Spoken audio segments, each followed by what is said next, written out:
దేవుని బిడ్డలారా, దేవుడి ఉన్నతమైన కృపను బట్టి ఆయన పరిశుద్ధ సన్నిధిలో మనం అందరం చేరి ఉన్నాం.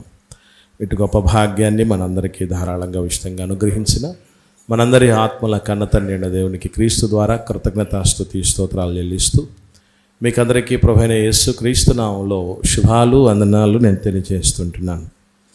మనం నిత్య జీవానికి నడిపించే 5 శ్రేష్టతలు అన్నటువంటి దానిలో భాగంగా గడిచిన వారంలో అన్నిటికీ అదే ప్రధానమా, అలాగే బలవంతపు మత మార్పిడి సాధ్యమా అన్నటువంటి పాఠం, ఈ 2 విషయాలు కూడా నేర్చుకోవటం జరిగింది. అన్నిటికీ మనసే ప్రధానమని, మనస్సును ఎవరికైనా, సాతానుకైనా దేవునికైనా మనిషి అప్పగిస్తేనే తప్ప ఎవరు కూడా వారి కార్యాలు మనిషి జీవితంలో జరిగించలేరు అని, బలవంతంగా ఏది మనిషి పట్ల ఎవ్వరూ చెయ్యలేరు అన్నటువంటి విషయాలు మనం నేర్చుకోవటం జరిగింది. ఈ సమయంలో 2వ శ్రేష్టత, దాని పేరే క్రమశిక్షణ. సో దీనికి మనం ఒక పాఠంగా కూడా మనం తెలుసుకోవచ్చు. క్రమశిక్షణ లేని క్రైస్తవ్యం కన్న తండ్రిని చేరగలదా? క్రమశిక్షణ లేని క్రైస్తవ్యం కన్న తండ్రిని చేరగలదా? మనందరికీ తెలుసు, మనందరి యొక్క ఉమ్మడి లక్ష్యం లేదా గురి లేదా గమ్యం ఏమిటి అంటే దేవుడి దగ్గరికి తిరిగి చేరుకోవటం. ఇలా చేరుకోవడంలో భాగంగా, అలా చేరుకోవాలంటే మనం ఎలా బ్రతకాలి అనేటటువంటిది చక్కగా నేర్పించేదే క్రమశిక్షణ. వాస్తవంగా క్రమశిక్షణ అనే పదాన్ని ఇంగ్లీష్లో అయితే డిసిప్లిన్ అని అంటారు. క్రైస్తవులకు దేవుడు పెట్టిన పేరు ఏంటి అంటే శిష్యులు అని. శిష్యులనే క్రైస్తవులని పిలువబడ్డట్టుగా మనందరికీ తెలుసు. శిష్యులను ఇంగ్లీష్లో డిజైపుల్స్ అంటారు. అంటే డిసిప్లిన్ అనేది ఎవరికి ఉండాలి అంటే డిజైపుల్స్కి ఉండాలి. క్రమశిక్షణ శిష్యులకు ఉండాలి, శిష్యురాండ్రకు ఉండాలి. బైబిల్ అంతట్లో కూడా శిష్యుల సంఖ్య విస్తరించుచున్నప్పుడు అనే మాటలు ఎక్కువ కనబడతాయి. అంటే క్రైస్తవులని పిలువబడ్డం కంటే శిష్యులు అని పిలువబడిన సందర్భాలే ఎక్కువ ఉంటాయి. ఒక మాటలో చెప్పాలంటే క్రొత్త నిబంధన అంతటిలోనూ క్రైస్తవులు అన్న పదం ఒక 3 చోట్ల మాత్రమే కనబడుతుంది. అపోస్తలుల కార్యంలో 2 సార్లు, అలాగే పేతురు గారు రాసినటువంటి పత్రికలో ఒకసారి. ఇక మిగిలిన సందర్భాలన్నింటిలో కూడా క్రైస్తవులను సూచించటానికి శిష్యులని చెప్పిన సందర్భాలే ఉన్నాయి. కాబట్టి శిష్యులకు సర్వసాధారణంగా ఉండవలసిన లక్షణం క్రమశిక్షణ. మీరు జాగ్రత్తగా గమనిస్తే, ఒక కుటుంబం చక్కగా ఎదుగుతూ ఉంది, ఒడిదుడుకులు వచ్చినా తట్టుకొని నిలవగలిగింది అని అంటే ఆ కుటుంబంలో క్రమశిక్షణ ఉంది అని చెప్తాం. అలాగే ఒక విద్యార్థి ఉత్తమ విద్యార్థిగా ఎదుగుతున్నారంటే క్రమశిక్షణ కలిగిన వాడు అని అంటాం. ఎటొచ్చి చాలామంది దేవుని పిల్లలకు తెలియంది ఏంటంటే, క్రైస్తవ్యములో లేదా సంఘములో క్రమశిక్షణ ఉందా లేదా, ఒకవేళ ఉంటే అది ఏమై ఉంది అనేటటువంటి విషయాలే చాలామందికి తెలియదు. మనం క్రమశిక్షణ అనేటటువంటి దాని విషయంలో గుర్తుపెట్టుకోవాల్సిన విషయం ఏంటంటే, ప్రపంచంలో ఎంతటి గొప్ప వ్యక్తి అయినా సరే ఒకరికి లెక్క అప్పచెప్పాలి అన్న భయం ఎవరికైతే ఉంటుందో వాళ్ళే బాగుపడతారు.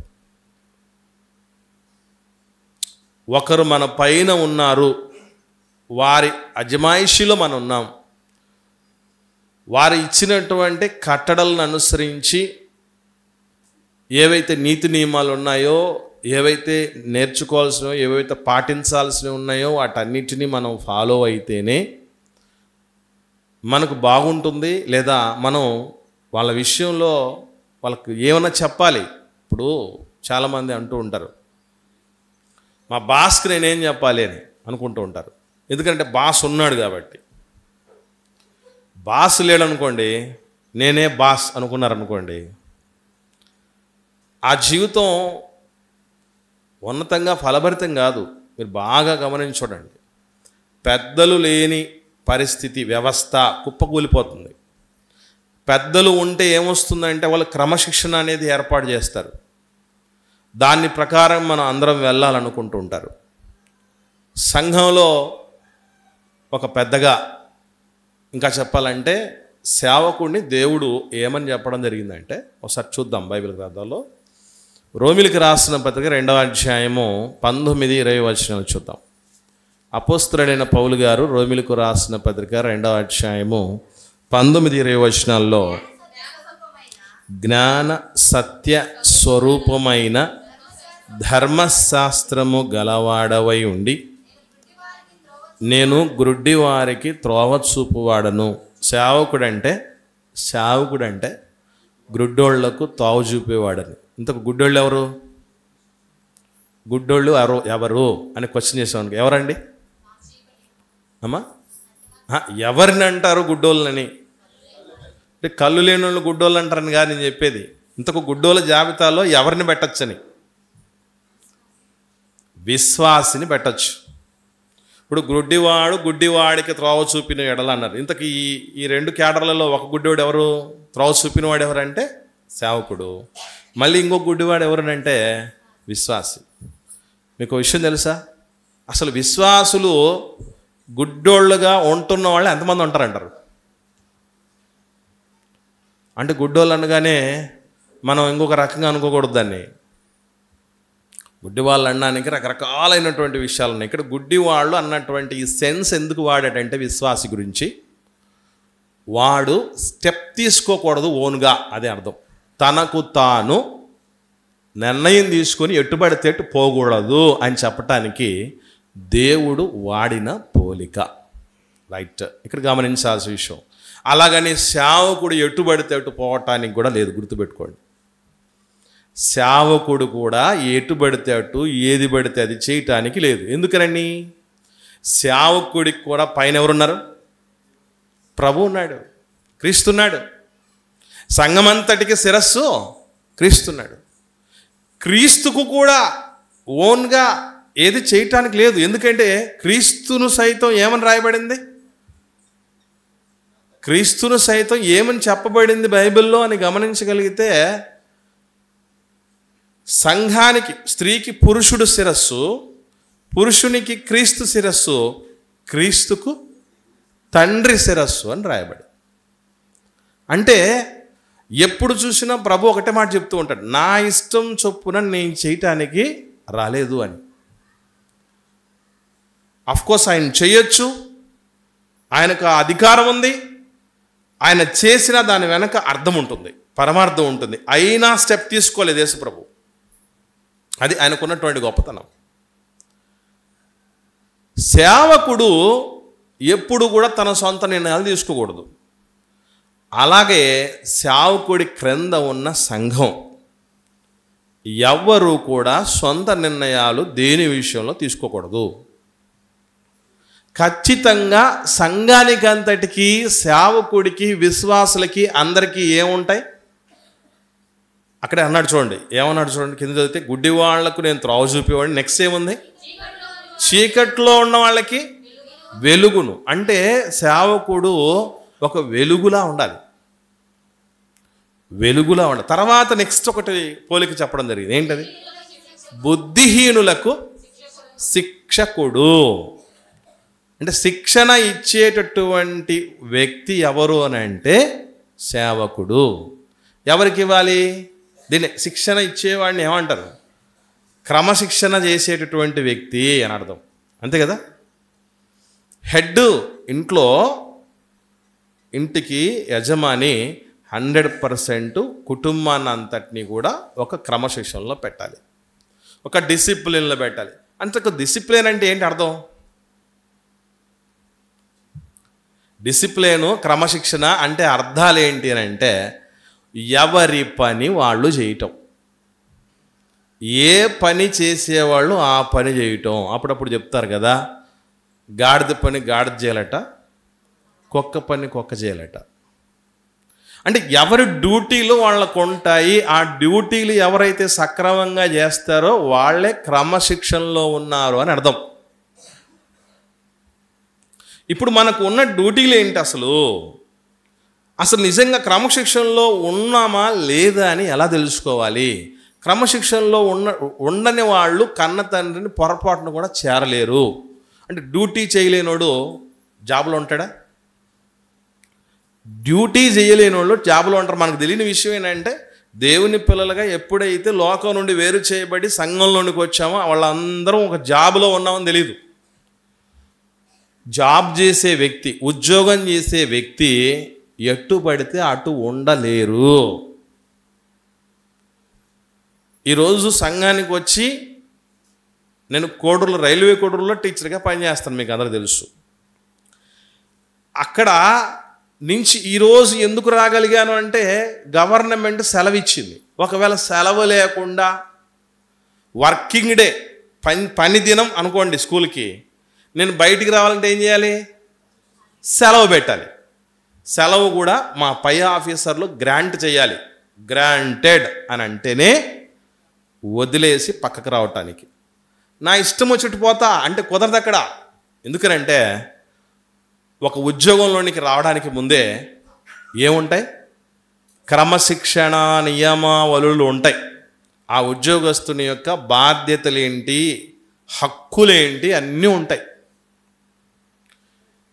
బాధాకరమైన విషయం, ఏ వ్యవస్థలోనైనా, ఏ కుటుంబంలోనైనా, ఏ సంఘంలో అయినా, ఏ సహవాసంలో అయినా, ఏ వ్యవస్థలోనైనా సరే ఏముంటాయంటే ముఖ్యంగా హక్కుల గురించి పోరాటాలు ఉంటాయి తప్ప బాధ్యతల గురించిన ఆరాటాలు ఉండవు. అవునా కాదా? మీరు చెప్పండి. 100% బాధ్యత అనేటటువంటిది ఎవరైతే పాటిస్తారో వాళ్ళు క్రమశిక్షణలో ఉన్నారని అర్థం. రైట్. ఈ క్రమశిక్షణకు సంబంధించి తెలుసుకోవాల్సిన చాలా విషయాలు ఉంటాయి. ముఖ్యంగా శిక్షణ కొరకు ఏది సిలబస్, శిక్షించేవాడు ఎవరు అని అంటే, శిక్షణ ఇచ్చేవాడు ఎవరు విశ్వాసులకంటే సేవకుడు అని అర్థమైంది. సేవకుడు ఎలా శిక్షించాలి, ఏమని శిక్షించాలి, శిక్షణ ఇవ్వాలి అనే దానికి సంబంధించినటువంటి టెక్స్ట్ బుక్ చూసారా, సిలబస్ అంటారే, అది ఏంటి అని అంటే క్రొత్త నిబంధన. క్రొత్త నిబంధనే సిలబస్. క్రొత్త నిబంధనను అనుసరించే ఎవరైనా సరే ముందుకు సాగాలి. అలా లేకపోతే ఏ చట్టాన్ని ఎవడికి తోచింది వాళ్ళు రుద్దేస్తారు అందరి మీద. కాబట్టి శిక్షణ కొరకు ఏముండాలి? సిలబస్ ఉండాలి. శిక్షణ ఇచ్చేటటువంటి సేవకుడు ఉండాలి. శిక్షణ తీసుకునేటటువంటి వాళ్ళు ఏమవుతారు అనేది దేవుడు చెప్తూ అద్భుతమైన విషయాలు కొన్ని చెప్పాడు. హెబ్రీలకు రాసిన పత్రిక చూద్దాం, 12వ అధ్యాయం 7, 8, 9 వచనాలు. హెబ్రీలకు రాసిన పత్రిక పౌలు గారు 12వ అధ్యాయము 7వ వచనం నుండి శిక్షా ఫలము, శిక్ష వచ్చిన తర్వాత, శిక్షణ మనం పొందిన తర్వాత ఏమొస్తుందంటండి? ఫలం అన్నాడా? ఫలం వస్తుందట. అంటే ఎవరైతే శిక్షణలో ఉంటారో ఫలం పొందుతారు. ఒక జిల్లా కలెక్టర్, దేశంలోనే ఫస్ట్ ర్యాంక్ వచ్చినటువంటి ఆయన టీచర్స్ డే రోజున వాళ్ళకు చిన్నప్పుడు పాఠాలు చెప్పిన మేడం దగ్గరికి వెళ్ళిపోయి మేడం చేతికి బెత్తం ఇచ్చి కొట్టండి మేడం అని అడిగాడట. అది మీరు చాలా చూసి ఉండొచ్చు ఒకవేళ. ఎందుకనంటే మీరు చిన్నప్పుడు అలా కొట్టారు కాబట్టి, అలా శిక్షించారు కాబట్టి ఈరోజు నేను దేశంలోనే ఒక స్థితిలో మొదటి ర్యాంక్ తెచ్చుకోగలిగాను, కలెక్టర్ని అయ్యాను, ఐఏఎస్ ఆఫీసర్ అనేటువంటి అవ్వడం అంటే అంత చిన్న విషయం కాదు, మీకు తెలుసు.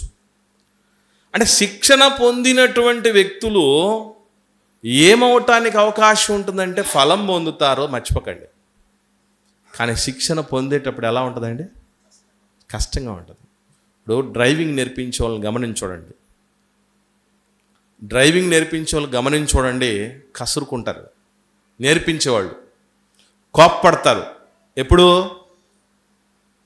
బ్రేకు దొక్కమంటే యాక్సిలరేటర్ దొక్కే వాళ్ళు ఉంటారు, రైట్కు తిప్పమంటే లెఫ్ట్కు తిప్పే వాళ్ళు ఉంటారు.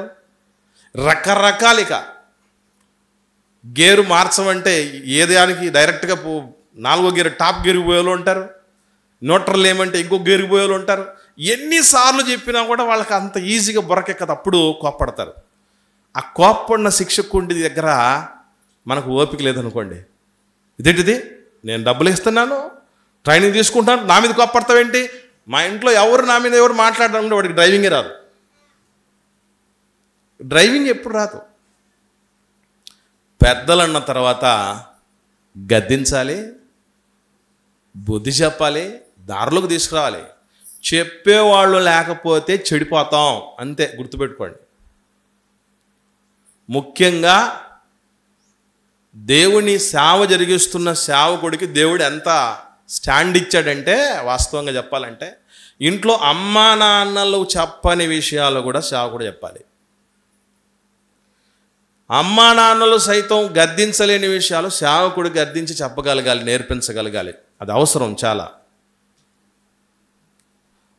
మీరు ఇక్కడ చర్చకు వచ్చిన తర్వాత ఏంటి అట్లట్లా మాట్లాడుతున్నాడు సేవకుడు, మా అమ్మ మాటే, మా అమ్మే నన్ను ఏమందు, మా నాన్నగారే నన్ను ఏమనరు, ఏనెవరు కోన్కిస్కా అంటే కుదరదు. ఇక్కడ సంఘంలోనికి వచ్చినటువంటి వాళ్ళు ఎప్పుడు కూడా అలా అనడానికి, అలా అనుకోవటానికి లేదు.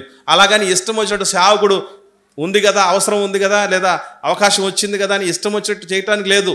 మనుష్యుడు పలుకు సేవకుడు కూడా ఎవరు మంచి కదూ. మనుష్యుడు పలుకు ప్రతి వ్యర్థమైన మాటకి విమర్శ దినాన లెక్క చెప్పాలి. మనమందరము క్రీస్తు న్యాయపీఠం మీద నిలబడాల్సి వస్తుందని చెప్పాడా? సేవకులకు ఎగ్జామ్షన్ అన్నాడా? మినహాయింపు ఉందన్నాడు సేవకుడికి ఏమన్నా? ఇంకా చెప్పాలంటే సేవకుడికి మరీ కఠినమైన తీర్పు అని అన్నాడు.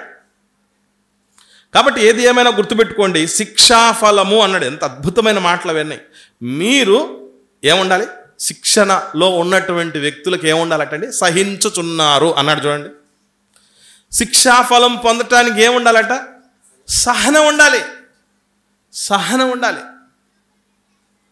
స్కూల్లోకి మొదటిసారి వచ్చినప్పుడు ఒక అక్షరం నేర్పిస్తారు. మొదటి రోజు మరి చదువు అంటే ఇంతేని అనుకుంటారు వాడు. 2వ రోజుకు, 3వ రోజుకు, 4వ రోజుకి, మొదటి నెలకి, 2వ నెలకు పోయేసరికి అచ్చులు వచ్చేస్తాయి, హల్లులు వచ్చేస్తాయి. వామ్మో, ఇన్నెట్లా గుర్తుపెట్టుకోవాలి, నా వల్ల కాదు దేవుడు అనుకున్నాడు అనుకోండి. మా స్టూడెంట్ అక్కడ ఉన్నాడు. వాడు ఇప్పటికి ఒక 9th క్లాస్లో ఉండాల్సినోడు, చాలా ఎక్కువ ఏజ్ పిల్లోడు. వాడికి ఇప్పటికీ ఆలు రావు. మా హెడ్ మాస్టర్ సార్ ఇనిషియేట్ తీసుకోవడం జరిగింది. ఆయన చాలా గట్టిగా బాగా కేర్ తీసుకొని వాళ్ళని బాగా పనిష్మెంట్ ఇస్తూ ఉంటే వాడు తట్టుకోలేక ఏం చేశాడంటే, నాకు చదువు రాదు, మీరు ఏం చేస్తారో చేయండి అని అమ్మ నాన్నలకు సరెండర్ అయిపోయాడు. వాడు ఇప్పుడు సైకిల్ షాప్లో పని చేస్తున్నాడు. సహనం లేనటువంటి పరిస్థితుల్లో ఉంటే ఎలాగుంటుందంటే, చదువుకోవాల్సిన టైంలో సైకిల్ షాప్లో పని చేయాల్సి. శిక్షా ఫలం రావాలంటే కష్టే ఫలి. కష్టంలో ఏముంటుంది? కష్టమే ఉంటుంది, బాధలే ఉంటాయి, ఇరుకులే ఉంటాయి, ఇబ్బందులే ఉంటాయి, సవాళ్ళే ఉంటాయి, ప్రతికూలతలే ఉంటాయి, అవమానాలే ఉంటాయి. వాటన్నిటికీ రెడీ అయిపోయి రావాలి. పెళ్లి చేసేటప్పుడు అబ్బాయికి కానీ అమ్మాయికి కానీ ఇవి ఇలాంటివన్నీ చెప్పరు కాబట్టి ధైర్యంగా చేసుకుంటారు. అరే పెళ్ళైన తర్వాత నాయన ప్లస్సులు మైనస్సులు ఇలా ఉంటాయని అప్పుడు చాలామంది చెప్తూ ఉంటారు. మా నాన్నో మా అమ్మో ఎవరో ఒకరు ఇది ఇలాంటివి ఉంటుంది జీవితం అని చెప్పి ఉంటే నేను అసలు పెళ్ళే చేసుకునేవాడు కానీ పెళ్ళే చేసుకునేదాన్ని కాదని చెప్తారు. ఆ సాధక బాధకాలు ఎలా ఉంటాయనేది ముందే చెప్తే వాడు ప్రిపేర్ అన్న అవుతాడు, లేదంటే వెనక్కని వెళ్ళిపోతాడు అంతే. ఫైట్ ఆర్ ఫ్లైట్ అంటారు చూసారా? పోరాటం చేయటమా, పలాయనం చిత్తగించటమా, ఈ రెండిట్లో ఏదో ఒకటి ఉంటుంది. దేవుడు ఎప్పుడు కూడా మనకి ఏం నేర్పిస్తాడంటే, మొత్తం ఓపెన్ చేసేసి ఇది రా జీవితం అంటాడు. ఇలా ఉండాలి మనం అంటాడు. ఇలా నువ్వు వెళితే నీకు మంచి ఫలం వస్తుందని చెప్తాడు. అందుకే చెప్తున్నాడు ఇక్కడ, శిక్షా ఫలం రావాలంటే సహనం ఉండాలి. సహనం లేనటువంటి జీవితాలు ఎప్పుడు కూడా ఫలభరితం కావు. కింది చదువుతాం ఇంకా. దేవుడు కుమారులుగా మిమ్మును చూచుచున్నాడు. అంటే శిష్యులు, క్రైస్తవులు దేవుడికి ఏమవుతారంటే కుమారులు, కుమార్తెలు అవుతారు. ఆ కుమారులు, కుమార్తెలు అంటే ఏంటి అని అంటే 8వ వచనంలో అంటాడు, కుమారులు తండ్రి శిక్షింపని. ఇప్పుడు నేను అడుగుతున్నాను, మీలో, మనలో అందరికీ తండ్రులు ఉన్నారు. మనకి అందరికీ భౌతికమైన తండ్రులు ఉన్నారు. మా నాన్న ఒక్కసారి కూడా నన్ను ఒక్క దెబ్బ కూడా కొట్టలేదు అన్నోళ్ళు ఎవరన్నా ఉన్నారు ఇక్కడ? మా నాన్న ఒక్క దెబ్బ కూడా కొట్టలేదు, ఒక్కసారి నన్ను అరవలేదు, ఏమనలేదు నన్ను అన్నటువంటి వాళ్ళు ఒకవేళ ఉన్నా మీరు ప్రయోజకులై ఉండరు, మర్చిపోకండి. ఒకవేళ ఉన్నారనుకోండి, ఉన్నారే అనుకోండి, ప్రయోజకులు ఉన్నటువంటి పరిస్థితులు ఉంటారు. అంటే నాన్న ఒకవేళ చిన్నప్పుడే చనిపోయి ఉంటారు. అమ్మ కొట్టలేదా? చిట్టి శిలకమ్మనే వదల్లా, మనల్ని వదులుతురేటి.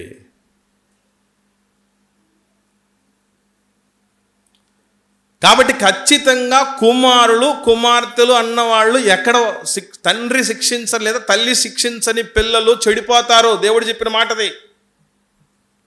బెత్తం వాడు అన్నాడు సేవకుడు. ఒకసారి నేను హైదరాబాద్లో ఒక సేవకుడు చూసా. ఎవడు చర్చికి రాకపోతే వాళ్ళ ఇళ్ళకి బెత్తం పట్టుకొని పోతాడట. వాళ్ళు చిన్నోళ్ళు కానీ పెద్దోళ్ళు కానీ బెత్తం పట్టుకొని పోతాడట. మళ్ళీ చిత్రం ఏంటి తెలుసా? నాలాగేం ఉద్యోగం చేయట్లా, సంఘం మీద ఆధారపడి మొత్తం సంఘమే చూసుకుంటుంది ఆయన్ని. టోటల్ అన్ని సాధక బాధకాలు అన్నీ సంఘమే చూసుకుంటూ ఉన్నా ఆయన ఎవరన్నా చర్చికి రాకపోతే బెత్తంతో పోతాడట. వస్తారా వాడమంటారని. ఏంటి మీ సంగతిని?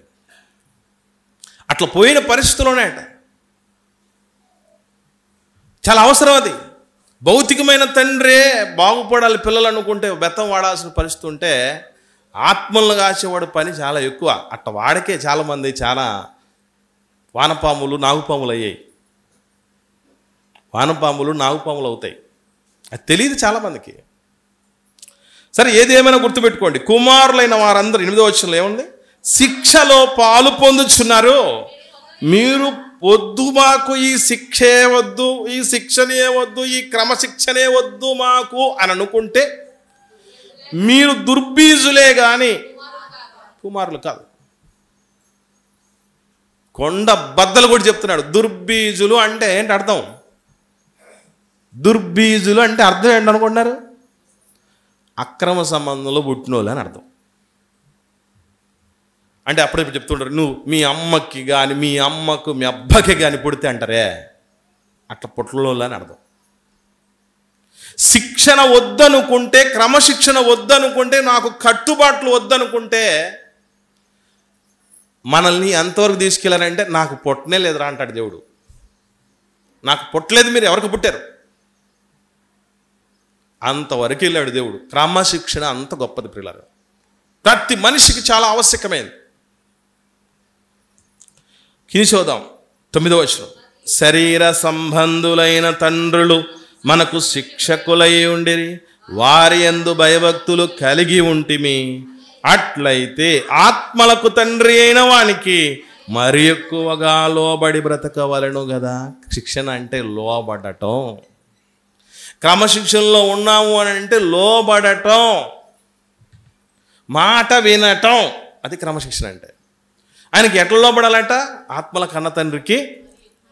అంటే ఇక్కడ గుర్తుపెట్టుకోవాల్సింది, ఆత్మల కన్న తండ్రి అంటే ఎవరెక్కడ? తండ్రి అయిన దేవుడు. ఇప్పుడు ఆ తండ్రికి లోబడుతున్నామని ఒక మనిషి విషయంలో ఎలా తెలుసుకోవాలి తెలుసా?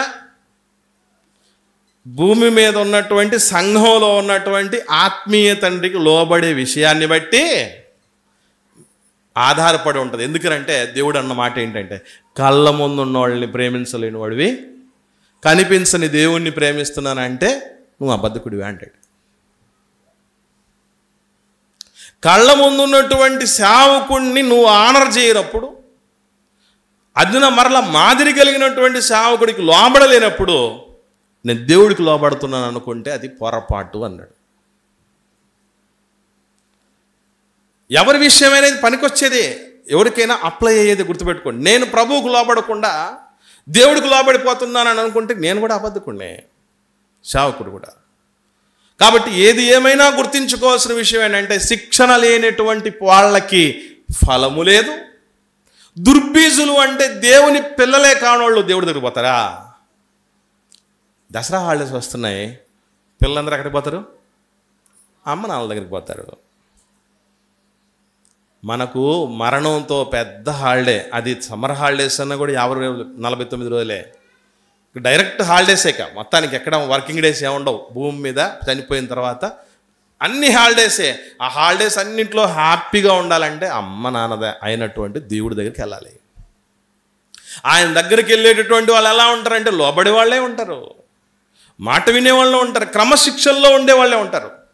చిత్రం ఏంటంటే, బైబిల్లో ఒక లైవ్ క్యారెక్టర్ చూద్దాం, దాన్ని చూసిన తర్వాత మనం ముగించుకుందాం. ఆయన ఫేలిక్సు అనేటటువంటి ఒక న్యాయాధిపతి.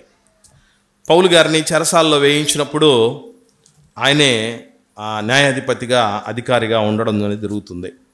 24వ అధ్యాయం అపోస్తలుల కార్యములు. చాలా ప్రాముఖ్యమైన సంగతులు ఉన్నాయి ఇక్కడ, జాగ్రత్తగా అందరం పరిశీలన చేద్దాం. 24వ అధ్యాయం అపోస్తలుల కార్యములు 25, 26, 27 వచనాలు చూద్దాం. అప్పుడు అతడు అంటే పౌలు గారిని ఏం చేస్తూ ఉంటారంటే 24వ వచనంలో ఒక మాట ఉంది. కొన్ని దినములైన తర్వాత ఫేలిక్స్ యూదురాలైన ద్రుసిల్ల అను తన భార్యతో కూడా వచ్చి పౌలును పిలిపించి క్రీస్తు యేసునందలి విశ్వాసమును గూర్చి అతడు బోధింపగా వినెను. క్రీస్తు యేసునందలి విశ్వాసములో ఏ అంశాలు ఉంటాయి? యేసు ప్రభువును విశ్వసించటం అంటే అర్థం ఏంటి? ప్రభువును విశ్వసించామండి మేమని చెప్పుకుంటున్నాం అంటే అర్థం ఏంటి అంటే అక్కడ ఏముంటుందంటే 25వ వచనంలో అప్పుడు అతడు నీతి, క్రీస్తు యేసునందల విశ్వాసంలో నీతిని గుర్చి, ఆశా నిగ్రహమును గుర్చి, రాబో విమర్శను గుర్చి ప్రసంగించుచుండగా ఫేలిక్సు మిగుల భయపడి ఇప్పటికి వెళ్ళు, నాకు సమయమైన నిన్ను పిలువనంపింతునని చెప్పెను. తర్వాత పౌలు వలన తనకు ద్రవ్యము దొరుకునని ఆశించి మాటి మాటికి అతన్ని పిలిపించి అతనితో సంభాషణ చేయుచుండెను. ఇక్కడ బాగా వినండి. పౌలు గారు క్రమశిక్షణకు సంబంధించిన విషయాలు చెప్తున్నాడు. క్రీస్తు యేసునందలి విశ్వాసం గురించి మాట్లాడుతూ మొట్టమొదటి విషయం ఏం చెప్పాడు? నీతి అన్నాడు. నీతి అంటే ఏంటి అర్థం? అబ్రహాము దేవుని నమ్మెను, అది అతనికి నీతిగా ఎంచబడును. దేవుని నమ్మిన విధానాలు ప్రపంచంలో రకరకాలు. ఒక 0 స్థాయి నుంచి 100 అన్న స్థాయి వరకు దేవుని నమ్మిన వాళ్ళు ఉంటారు, మర్చిపోకండి. మళ్ళీ చెప్తున్నా దేవుని నమ్మడంలో 0 స్థాయి నుంచి 100 స్థాయి వరకు వెళ్ళే వాళ్ళు ఉంటారు. అబ్రహాం గారు ఏ స్థాయి అనుకుంటున్నారు? 100 స్థాయి అయింది. 100 స్థాయి అయింది. 100కి 100 రూపాయలు దేవుని నమ్మే విషయంలో. రాత్రికి కొడుకును నువ్వే బంధించి కట్టెల మీద పెట్టి చంపేసి కాల్చి బూడిద చేయాలంటే పొద్దున్నే ఉదయం ఎప్పుడవుద్దని ఎదురు చూసి వెళ్ళి చంపేయడానికి సిద్ధపడిపోయినటువంటి వ్యక్తి. కారణం ఏంటి అంటే, నా దేవుడు ఎంతటోడో నాకు తెలుసు, నేను సర్వశక్తి గల దేవుడినని ఒకనాడు అబ్రహాం గారితో చెప్పాడు. అది మైండ్లో ఉండిపోయింది ఆయనకి.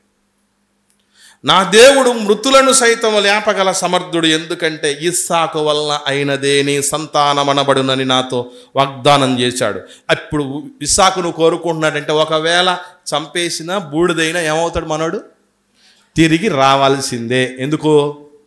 ఇస్సాకు ద్వారానే ఆకాశ నక్షత్రాలంత సంతానం ఇస్తానన్నాడు, భూమి మీద ఉన్నటువంటి ఇసుక రేణువులంత సంతానం ఇస్తామన్నాడు. గనుక నా దేవుడికి ఏదైనా సాధ్యం అనుకున్నాడు. అదే ఆయన విశ్వాస స్థాయి. ఆ విశ్వాసము, ఆ నీతి దాని గురించి మాట్లాడుతూ దేవుడి మీద ఎంత నమ్మిక ఉంచాలో చెప్పడం జరిగింది. అయ్యగారికి ఈ దేవుడు లేడు, ఫేలిక్స్కి ఏ దేవుడు ఉన్నాడు?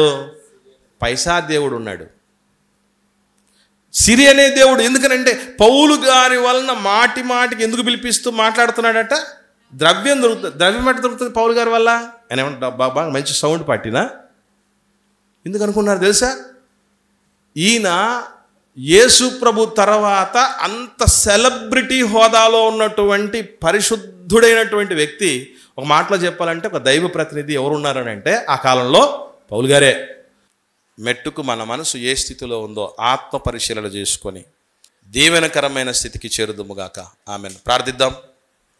ప్రేమ కలిగిన మా కన్న తండ్రి, మీ పరిశుద్ధమైన నామానికి స్తోత్రాలు నాయనా. నన్ను మమ్మలను ప్రేమించి నిత్య జీవానికి నడిపించే 5 శ్రేష్టతల గురించి తెలియజేస్తూ నాయనా మాకు ఆ విషయాలు ఉన్నతంగా నేర్పించి నీతిగా బ్రతకొచ్చు మేము కూడా నీతిమంతుల విశ్వాస వీరుల జాబితాలో సాక్షి సమూహములో కూడా చేరవచ్చని మమ్మల్ని ధైర్యపరిచిన మీ దివ్యమైన ప్రేమ నడిపింపులను బట్టి మీకు స్తోత్రాలు చెల్లిస్తూ ఉంటున్నాం. దేవ, రానున్న దినాలలో మరిన్ని ఉన్నతమైనటువంటి సంగతులు అంతే ఉన్నతంగా నేర్చుకొని దాన్ని అనుసరించి జీవించి ఉన్నతుడైన మిమ్మల్ని చేరుకున్న పర్యంతం మమ్మల్ని నడిపించి మీరు మహిమ పొందమని ప్రాధేయపడుతూ మిగిలిన సమయాన్ని మీకు అప్పగిస్తున్నాం. చక్కగా జరిగించి ముగించమని ప్రాధేయపడుతూ యేసుక్రీస్తు ప్రభువుల వారి పరిశుద్ధమైన నామములో ఈ ప్రార్థన మీకు సమర్పించి పొంది ఉన్నాం తండ్రి. ఆమేన్.